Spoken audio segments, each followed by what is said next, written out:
Hello there. My name is Andrew Hasty, and today we're going to take a look at the ways the Chicago Cubs are using social media to improve their success as a company. Let's begin with Facebook. As you can see, they have reached an extraordinary amount of likes, sitting at over 2.5 million. With this many likes, they must be doing something right. Let's take a closer look at how the Cubs stack up against other teams' Facebook likes. As you can see, they stand in 5th place out of the 30 total MLB teams. Most importantly, they have a full million likes more than their crosstown rivals, the White Sox, which is helpful when trying to get fans to the north side instead of the south side. Sorry, Sox fans. Alright, content and message. Here are some of the more recent posts from the Cubs. These posts best summarize what the organization is trying to portray: that they are a team that successfully fills seats by having a connection with the community, charities, preserving their history, and most importantly, having a relationship with their fans. In recent years, the Cubs have made a huge effort to better engage their fans through promotions, meet and greets, and events for the kids. Their Facebook also has a few features to better accommodate their fans. The apps section contains links to ticket sales, Cubs charities, polls and quizzes, and job listings. These all take the user straight to the portion of the Cubs website. The second notable feature is the schedule section, which contains past, present, and future games, as well as live scores. Arguably the most loyal in Major League Baseball, Cubs fans stick to their team win or lose. With a strong presence on Facebook, the team can better receive feedback and mentions from their fans. Without the fans, the Cubs would not be as nearly as popular as they are today. The organization as a whole have done an excellent job of embracing the relationship with fans and the historic Wrigley Field. Having been around since 1914, generations and generations of Cubs fans have flocked to Wrigley to pass the tradition on to their children. And with the aid of social media, the Cubs can share, promote, and showcase these traditions. Now let's take a look at their presence on Instagram. As you can see, the team has significantly less followers on this platform. I couldn't find a nice graph showing where the Cubs rank, but looking at the MLB's most popular team, the New York Yankees with over 1 million likes, division rivals the St. Louis Cardinals with 425,000 likes, and crosstown rivals the White Sox with 181,000 likes, I would say that the Cubs are doing fairly well compared to their competitors. Alright, on to the content. Because Instagram is basically all pictures, most of the Cubs posts are pictures. Most of these pictures depict fan engagement, team history, and current events.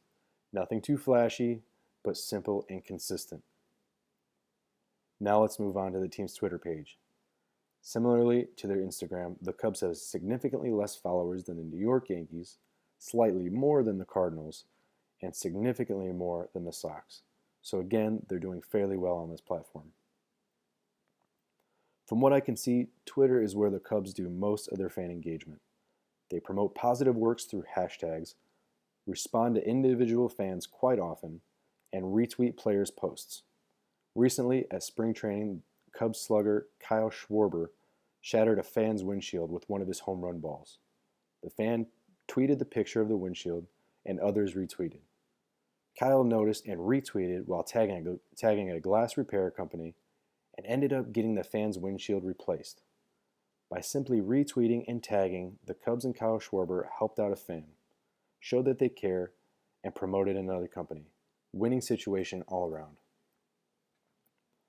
One of the most notable features on their Twitter page is the club portion, where fans can get the latest information from Cubs insiders and players.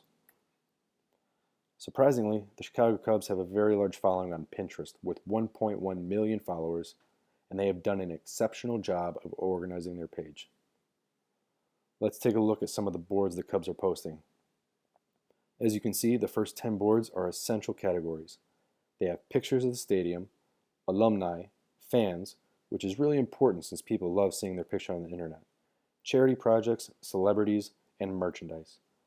Note that although they are advertising their merchandise, they are not shoving it in the viewer's face.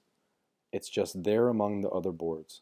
Kind of like, and while you're here, check out some of the sweet shirts, instead of, hey, buy our stuff. Let's review what we've covered so far. The Cubs have successfully utilized social media by doing the following things: have a presence on nearly every single social media platform, maintain that presence with daily posts and new content, appeal to fans by promoting a historic ball field, family and adult-friendly atmosphere, and a sense of community. Encourage fans to buy tickets and merchandise, but not in an obtrusive way.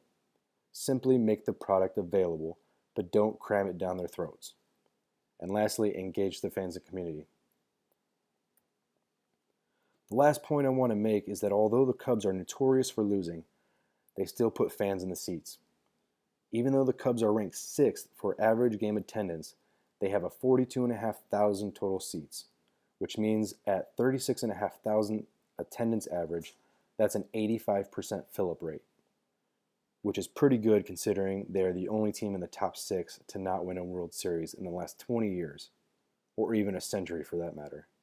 So obviously, the fans aren't coming to see wins. They are coming to watch one of the oldest teams play in one of the oldest fields.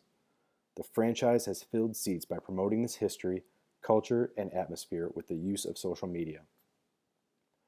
Well, let me break this down to you in its simplest form.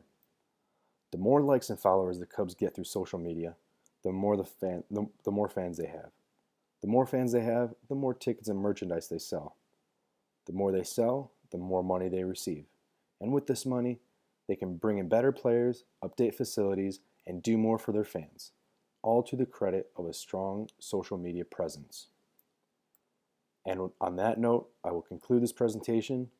Thank you for watching, and go Cubs! Go Cubs, go!